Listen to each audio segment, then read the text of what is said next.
At this time, call to order the special meeting of the Zoning Board of Appeals on April 9th, 2025. May we have a roll call, please? Ms. Chester? Mr. Cho? Ms. McLaughlin? Here. Mr. Roosh? Ms. Utman? Here. Mr. Warmbrun? Here. And Mr. Welch? Here, we have a quorum. Are there any changes to the agenda? There are no changes to the agenda. Thank you. I understand the minutes have not been compiled yet, so are there any written communications? We did receive one email from Joanne Buddy regarding the complaint and court case that was filed by Behringer Commons homeowners against the ZBA. It was comments about how the case's resolution was characterized. Does not have any bearing on tonight's meeting, but it's there for your reading. All right, thank you. Do we have any continued public hearings? No. Then at this time, I will swear in anyone who wants to speak tonight. Do you swear or affirm that anything that you testified to about tonight will be true and accurate to the best of your belief?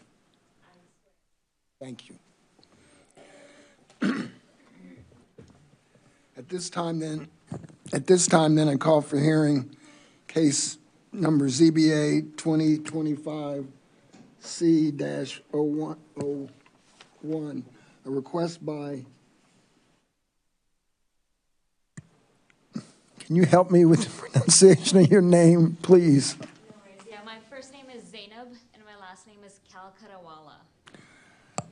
By Ms. Kalkarawala for a conditional use permit to allow a second principal structure at 602 West High in the R3 single and two-family residential zoning district.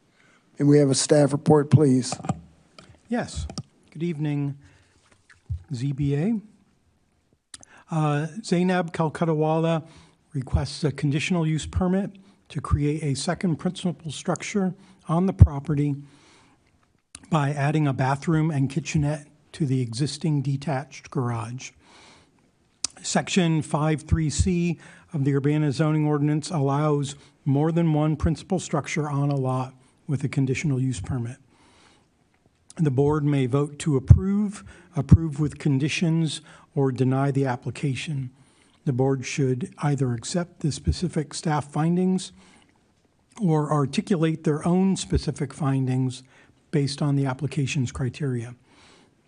Staff recommend that the Zoning Board of Appeals approve the conditional use permit, finding that the conditional use criteria have been met.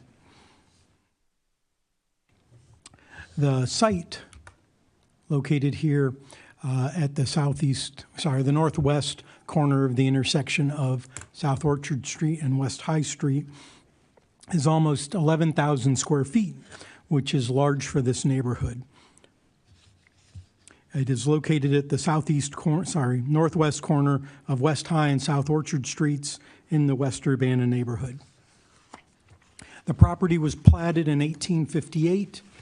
The 1.5-story home was built in 1903 and has approximately 1,960 square feet of floor area. Until sometime after 1988, a home was located west of the current garage in what is now the large rear yard. So here is the main house of 602 West High, the garage that was there at the time, and then there was another home located in what is now the rear yard of the property. So approximately the same housing density would be restored. In 2005, the previous owners were granted a minor variance to replace the existing garage with a larger garage with a height exceeding the maximum height of 15 feet on the condition that the style of the garage generally conform to the architectural style of the home, which they did. The applicant wants to add a kitchenette and bathroom to the existing living area in the garage to create a dwelling in the upper story. The first floor would continue to be used as a garage. The surrounding area contains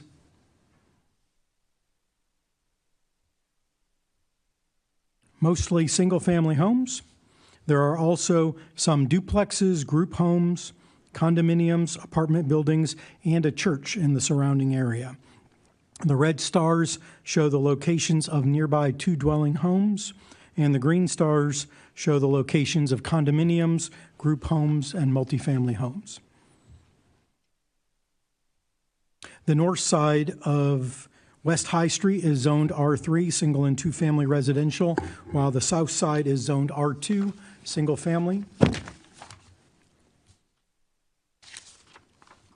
West Green Street to the north is zoned MOR, mixed office residential. The property and land to the south is designated for residential uses in the 2005 comprehensive plan. Land to the north is designated for mixed residential.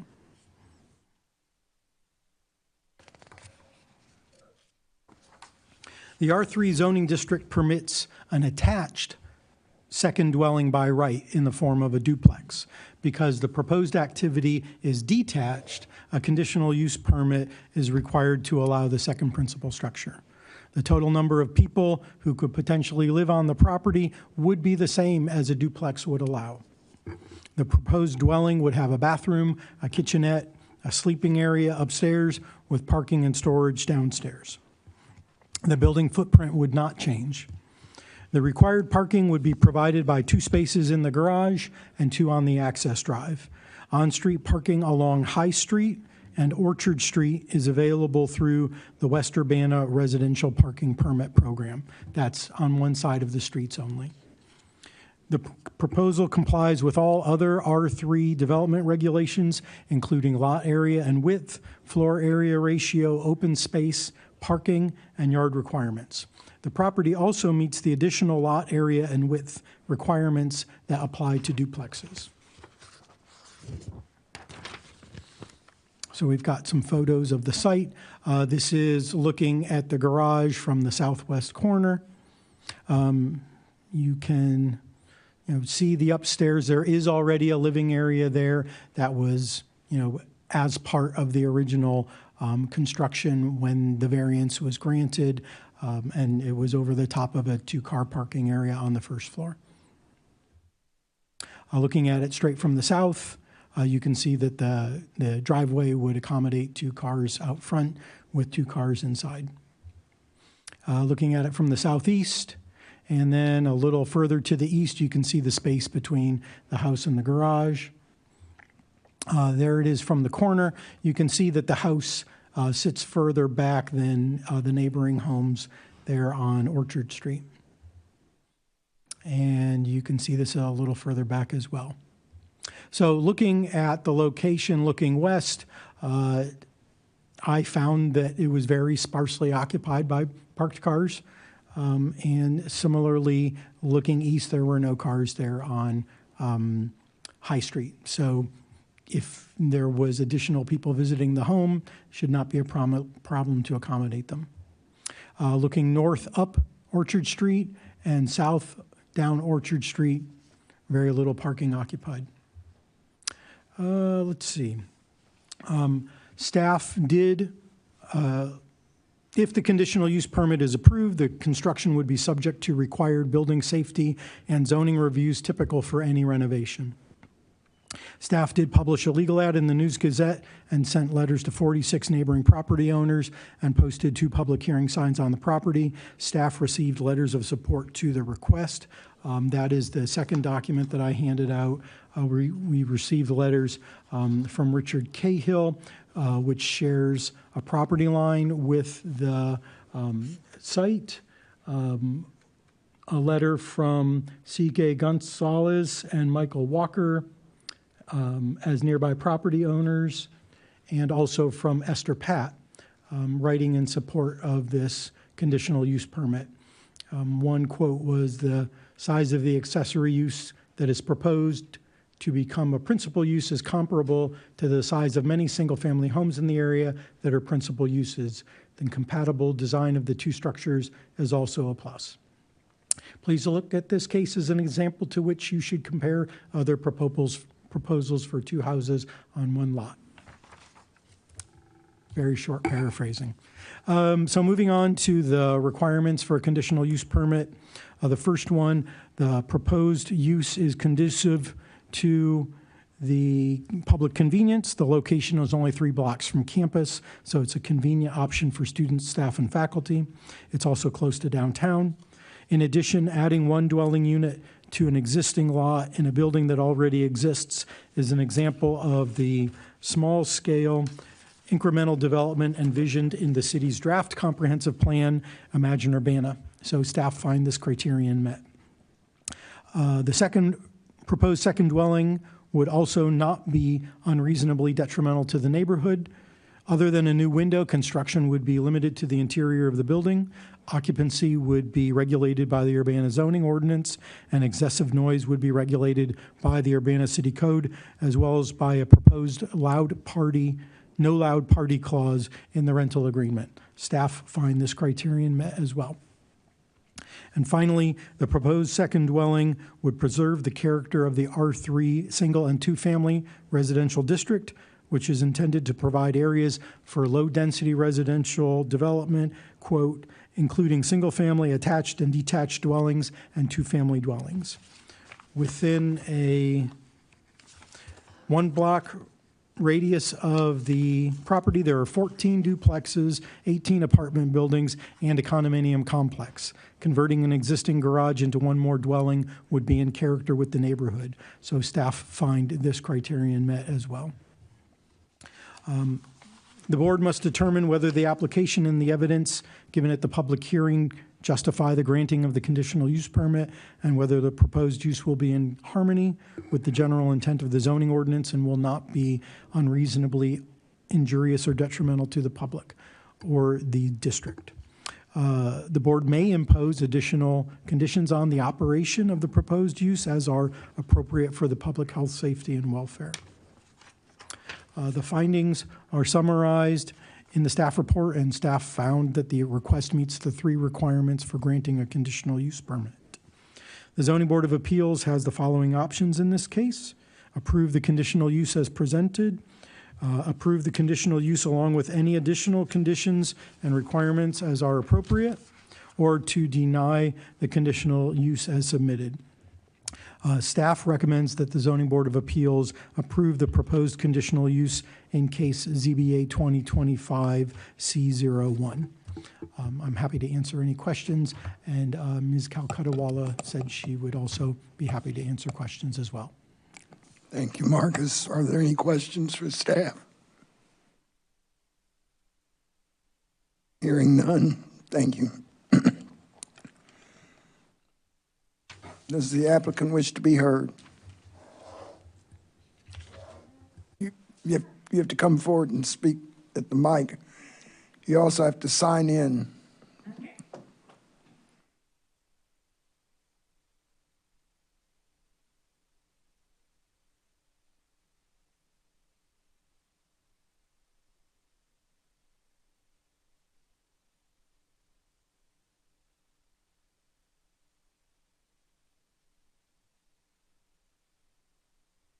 Good evening, everyone. First of all, I want to say thank you for rescheduling this meeting 1 week early. I really appreciate that. I moved to Urbana in September, so my husband is doing an MFA at UIUC, and honestly, after visiting over the summer, I just felt that the city was really peaceful and really great, and I just wanted to move here and just really establish roots here as well. So it's been great so far. Mostly, that space is really amazing. My main intention is to add the kitchenette and the bathroom because my mom is aging and I moved from Texas originally, so Eventually she'll have to move up here, and I just want to make sure that, you know, she'll have like a full space to kind of call her own with a bathroom on the same level. One of the home is beautiful and I love it. It's so historic. But there's no like bathroom on like the main floor level, and there's no like, so she wouldn't have access to like a bedroom or living area where she would have a bathroom on the same level. So that's why, you know, it's having that area have a bathroom and a kitchenette situation that's kind of in one piece would be especially helpful. So that's kind of my main goal. And of course, my mom is still insistent on staying in Texas. As I'm very happy for her. She's very healthy, and you know. But as the years go on, I know that I'll have to support her more in person. And so that is kind of my main goal. But yeah, that's all. Thank you. Thank you. Are there any questions for the applicant? Hearing none, thank you, ma'am.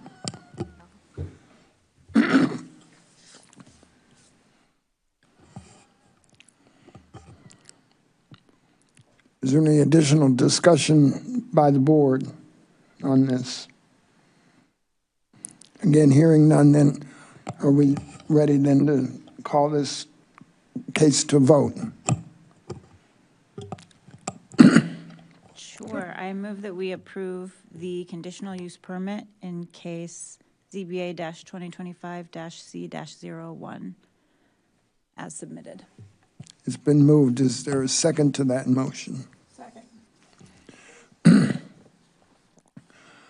Then we'll call this for vote then.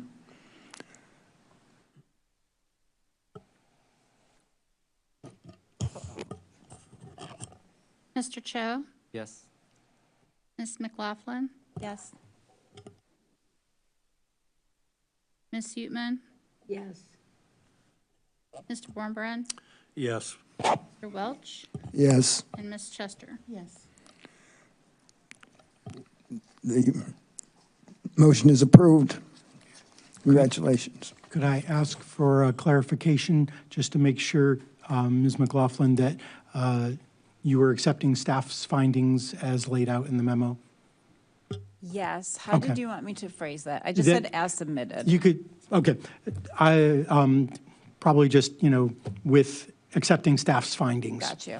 Okay. It's just a confusion between as submitted, like that could be what was laid out in the application Sure. versus the staff report. Yes, Yep. I do. I did intend to. Okay. Move to approve them. Wait, With say that staff again? findings? Yeah, based on staff findings. Perfect. Okay. Even better. Okay. Okay. Thank you.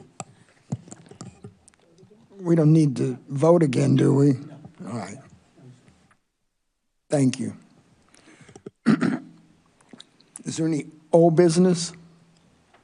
There is not. Any new business? There is not. Well, I'm getting to that. We have no audience, so there's no audience participation. Is there any additional staff report? Not this time, but the next time I come, we will have a case next month. I plan on giving a very brief staff report to report on some of the cases that you've, you know, decided on in the past, and to let you know what's happened since then. So to maybe show you pictures of homes that have been built, or, you know, conditional uses that have actually gone into operation based on, you know, entitlements that you folks issued. I think you deserve to see the fruits of your labor. All right. Yes. How about those bylaws? We are still on hold on doing bylaws for any of our boards and commissions. I imagine it might follow after our new community development director has come on board, which will hopefully be in the very near future. You think so? I am hoping so, because I suffer from it as much as the board and commission members do. Then the last thing, I guess, is our last case got voted down by the city council. Correct. And I sat there and watched, and it seemed to me that they did not understand that we weren't setting a precedent, that was the excuse two people used to vote against it, was that we were setting a precedent for all porches and things. And I just, I don't know how you could make it any clearer to them, but, so maybe you could highlight our defeats as well as our victories. Well, I actually see that case as a win because Kevin, as zoning administrator, upon their direction, because that was the other half of their statement, was we don't feel that there's a special circumstance or practical difficulty here, but we understand that we get several of these, and maybe that section of the zoning ordinance should be updated. So we're doing a zoning text amendment, I think, coming up this month to make it so that that particular porch could have been built by right. This was a major variance for Long Bao Bui on Washington Street. Yeah. What did we vote? You voted to approve it as presented. They voted no? They voted no, basically because there wasn't a special circumstance. All the houses on that block were built about that distance back, and they all had, or almost all of them had legally non-conforming porch stairs. One had a legally non-conforming porch. So their situation wasn't special. Everybody in the district has to abide by that requirement of the zoning ordinance, and they were all kind of similarly platted at the same time, built at the same time. So that did not meet their definition of a special circumstance. And because that is considered a threshold criterion to meet, even if they met all the rest of the variance criteria, they didn't meet that initial bar. But not to be worried. Hopefully, if Plan Commission likes the zoning text amendment that was drafted, City Council will be able to, I know I'm on television, they'll be able to put their money where their mouth is and update the zoning ordinance to make it, a little more modern. So they may be able to put their porch. Yes, yes. Construction has not started, I mean.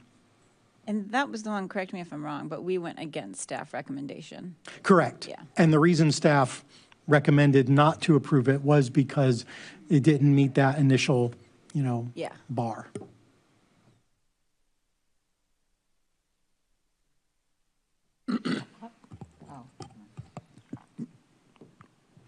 Is there any study session? No, there's not. All right.